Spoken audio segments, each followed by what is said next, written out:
விவசாய பெருங்குடி மக்களுக்கும் வியாபார பெருமக்களுக்கும் நிலம் எதிர்கால பலம் யூடியூப் சேனலின் அன்பு வணக்கங்கள். இப்போ நம்ம பார்க்க வந்திருக்கிறது ஒரு 16 ஏக்கர் தோட்டங்க. 16 ஏக்கர் தோட்டங்க. இதுக்கு பார்த்தீங்கன்னா தார் ரோட்டிலேருந்து 30 அடி மண் தடங்க.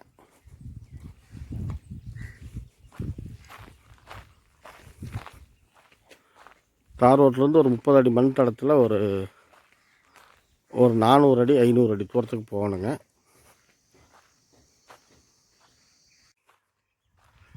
அந்த 30 அடி மண் தடம் வந்துங்க 400 அடி 500 அடின்னு சொன்னாங்களே, அவ்வளோ தூரம் வர வேண்டியதில்லை. இப்போ அதிலிருந்து வந்தோம்னா ஒரு 300 அடி தூரம் வந்தாவே போதுங்க. அந்த தார் ரோடு, அந்த பால் செடி தெரிகிறதான் வந்து தார் ரோடு. அதிலிருந்து வந்தோம்னா இந்த கம்பி வேலியிலேருந்து ஸ்டார்ட் ஆகிக்குதுங்க. இதிலிருந்து அப்படியே ஒரு நேருக்கு இந்த கம்பி வேலி. இது இந்த கோசக்காய் போட்டுருக்குதுங்களா, கோசப்பழம் போட்டுக்கிறாங்க, கத்திரி செடி நட்டிக்கிறாங்க. இந்த வயல், இந்த நெட்டு அந்த கடைசி கம்பி வேலி வரைக்கும். இதுக்கப்புறம் வந்து அவங்க காட்டுக்குள்ளேயே தடங்க, அவங்க சொந்த தடம். இதிலிருந்தே அவங்க காடு முழுசாக ஸ்டார்ட் ஆகிக்குது. அந்த 16 ஏக்கருக்கு இதெல்லாமே கட்டுப்பட்டது தாங்க. அதாவது வாஸ்துப்படி பார்த்தீங்கன்னா ஜலமூலம் இழுத்த மாதிரி வந்துடுங்க.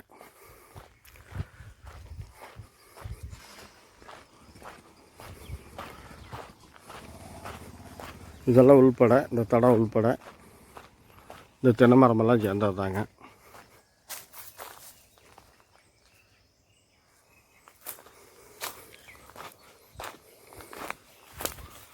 இதுக்கு பார்த்தீங்கன்னா இந்த வலை கட்டி விட்டதெல்லாம் சேர்த்து அந்த செம்மண் காடு வலை ஓட்டி விட்டுருக்குதுங்களேங்க. அந்த பனை மரத்து வரைக்கும், அந்த பனை மரத்துலேருந்து அப்படியே வந்து அந்த ஓட்டி விட்ட காட்டிலேருந்து அப்படியே அந்த பப்பாளி பழம் போட்டுருக்குது பாருங்க, அப்படி போய் ஜாயிண்ட் ஆகிக்குது. இப்போ கிழக்கு திசையிலிருந்து மேற்கு நோக்கி தெற்கு நோக்கி பார்த்துட்ருக்குறோம். இந்த வீடு இதில் வந்து வீடும் இருக்குதுங்க.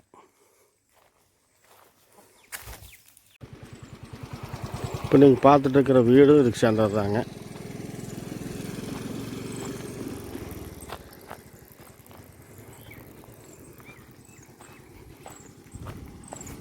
இந்த தடம் வந்து அப்படியே இது முன்னாடி அந்த கம்பி வேலையிலிருந்தே அந்த தடம் வந்து சொந்த காட்டுக்குள்ளே வந்துடுது.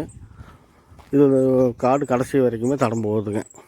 2 பக்கமே அவங்க காடு உள்ளே வந்து அவங்க காடு கடைசி வரைக்குமே 2 பக்கமே போகுதுங்க.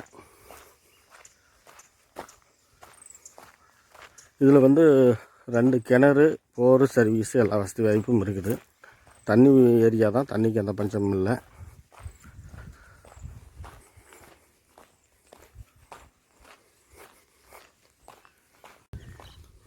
இப்போ பார்த்தீங்கன்னா இந்த காட்டுக்கு வாயு மூலை பக்கத்தில் நம்ம வந்துருக்குறோங்க. இதில் ஒரு சர்வீஸு, இது ஒரு கிணறுங்க. இந்த காட்டுக்கு 2 கிணறு, 2 கிணத்துல முதல் கிணறு நீங்கள் பார்க்குறீங்க, தண்ணி மேலேயே இருக்குது. கிணறு நல்லா இருக்குதுங்க, பாம்பேரியெல்லாம் கட்டி வச்சு நல்லா இருக்குது. இப்போ நீங்கள் பார்த்துட்டு இருக்கிறீங்க பாருங்கள், இது வந்து இந்த கத்திரிக்காய் போட்டிருக்கிறது, அதுக்கு அந்த பக்கம் இருக்கிற வாழை, அந்த பக்கம் இருக்கிற பப்பாளி பழம் போட்டுக்கிறாங்க. அது எல்லாமே சேர்ந்தது தாங்க.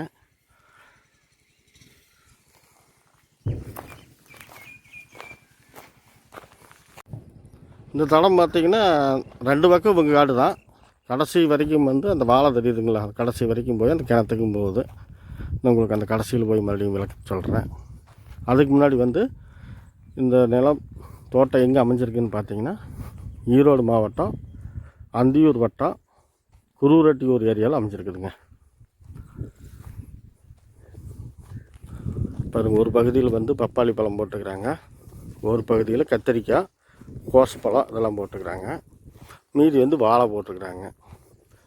இப்படி வந்து அவங்களுக்கு என்னென்னலாம் ஆசையோ அதெல்லாம் போட்டு வச்சுக்கிறாங்க. எல்லாமே பார்த்திங்கன்னா ட்ரிப்பு, எல்லாமே ட்ரிப்பு போட்டு தண்ணி பாய்ச்சிட்ருக்குறாங்க. இப்போ இந்த தடை கடைசிக்கு வந்துட்டோங்க. நம்ம இந்த தடத்தை வந்து அந்த பக்கம் இருந்து பார்த்தோம், காட்டுக்கு வடக்கு திசையிலேருந்து தெற்கு நோக்கி பார்த்தோம். இப்போ தெற்குலேருந்து வடக்கு நோக்கி பார்த்துட்ருக்குறோம். இந்த திசையில், இந்த கடைசியில் பார்த்திங்கன்னா ஃபுல்லும் வாழை பயிர் பண்ணிக்கிறாங்க.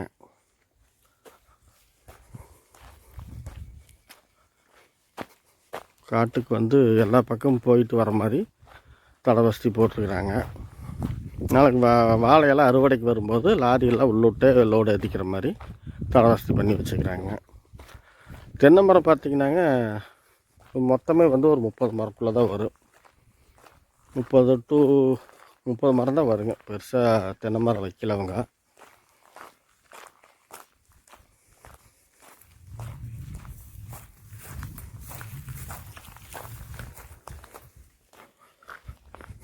வாழை வந்து கதிலிங்கிற வாழையை பயிர் பண்ணிக்கிறாங்க.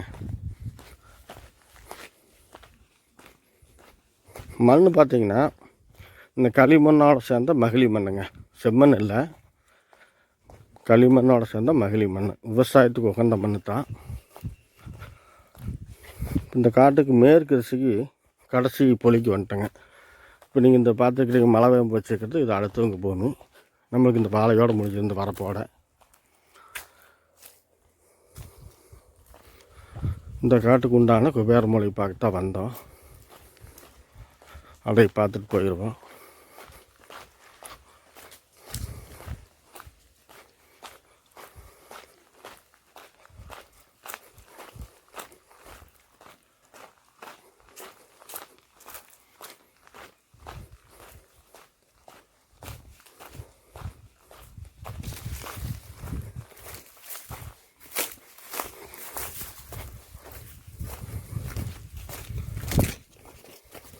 இதுதாங்க இந்த தோட்டத்துக்கு உண்டான குபேர மூலம் தாங்க. எதுவும் குபேர மூலம் கட் ஆகலை, நல்லா இருக்குது. பார்த்தீங்கன்னா இந்த காட்டுக்கு சேர்ந்த மாதிரி தெற்கு திசையில் கரும்பு பயிர் பண்ணிக்கிறாங்க. இதிலிருந்தே வந்து இதிலிருந்து நேராக அக்கனிமலைக்கு போகுது. நான் மறுபடியும் அங்கே போய் காட்டுறேன். இப்போ பார்த்தீங்கன்னாங்க இந்த தோட்டத்துக்கு அக்னி மூலை கட்டாத மாதிரி தான் வருதுங்க. என்னென்னா ஜலமூலை இழுத்த மாதிரி வந்துடுதுங்களா. குபேர மூலை பார்த்தோங்களா, அக்னி மூலை இதுக்கு இல்லைங்க. காடு வந்து மறுபடியும் கீழே போய் மறுபடியும் பிரிஞ்சுக்குது.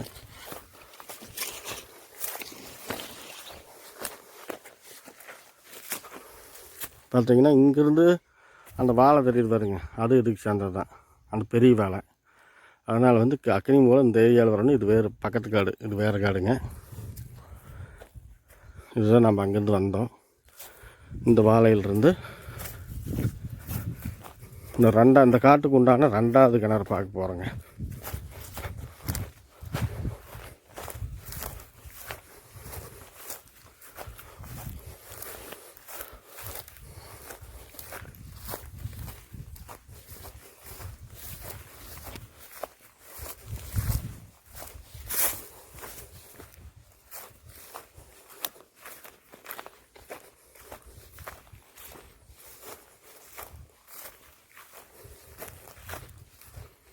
மேல் மண்ணெல்லாம் பார்த்தா உங்களுக்கு கொஞ்சம் ஓட மண் மாதிரி தெரியும். ஆனால் அது ஓட மண் கிடையாது. உழவு ஓட்டி விட்டாங்கன்னா நல்லா களிமண், நல்லா மகிழி மண் நல்லாயிருக்கும்.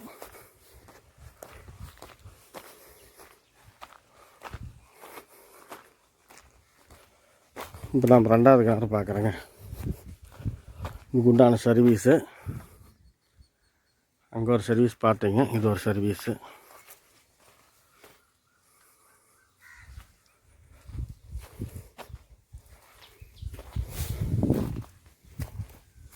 பாருங்க கிணறு, 2வது கிணறுங்க. இந்த கிணறு தண்ணி மேலேயே கிடக்குதுங்க. இது ஒன் சைடு பார்த்திங்கன்னா நல்லா செவரு போட்டு நல்லா நீட்டாக பாம்பேரி கட்டி வச்சுக்கிறாங்க. 2-3 சைடு எல்லாம் சரிஞ்சு போச்சாட்டுறது, பாம்பேரி இல்லை.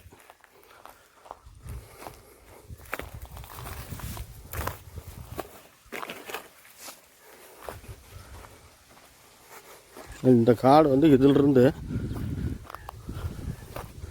மேற்கு திசையிலிருந்து தெற்கு திசையிலிருந்து மறுபடியும் வடக்கு திசைக்கு போய் மறுபடியும் வந்து கிழக்கு போய் இழுத்த மாதிரி வருதுங்க. அதான் ஜலமூலை இழுத்த மாதிரி வந்துடுது. அதனால் வந்து அக்னி மூலை மட்டும்தான் கட்டாகுது. வேறு குபேர மூலை, வாயு மூலை, ஜல மூலை எல்லாமே ஜம்முன்னு இருக்குது.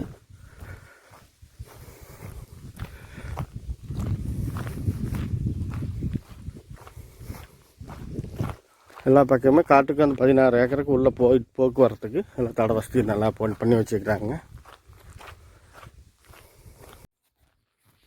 இப்போ நாம் வந்து வீடியோனுடைய கடைசி பகுதிக்கு வந்துட்டோங்க. காட்டினுடைய கடைசி பகுதிக்கு வந்துட்டோம். இப்போ என்னன்னாங்க, இந்த தோட்டத்தினுடைய விலை பார்த்திங்கன்னா ஒரு ஏக்கர் வந்து 55 லட்ச ரூபா சொல்கிறாங்க. காட்டுக்காரர் சொல்லக்கூடிய விலை ஒரு ஏக்கர் 55 லட்சம் சொல்கிறாருங்க. நேரில் வாங்க, தோட்டம் பிடிச்சிருந்துச்சின்னா பேசிக்கலாம். அதிலிருந்து விலைக்கு குறைச்சி பேசுகிறதுக்கு வாய்ப்பு இருக்குதுங்க. இந்த நிலம் பிடிச்சிருந்தால் லைக் பண்ணுங்கள், ஷேர் பண்ணுங்கள். நிலம் சம்மந்தமாக உங்களுக்கு ஏதாவது தேவைப்பட்டால் சப்ஸ்கிரைப் பண்ணி வச்சுக்கோங்க. ஏதாவது நிறை குறைகள் இருந்துச்சுன்னா கமெண்ட் பண்ணுங்கள். பிடிச்சிருந்துச்சின்னா தேவைப்பட்டால் உடனடியாக ஃபோன் பண்ணுங்க. நமது வீடியோவுக்கு ஒரு லைக் பட்டன் அமுத்தி விட்ருங்க. வேறு ஒன்றும் சொல்கிறீங்க இல்லைங்க. நீங்கள் எந்த நேரம் வேணாலும் எனக்கு ஃபோன் பண்ணலாம் நிலம் சம்மந்தமாக பேசுகிறதுக்கு. நன்றி, வணக்கம்.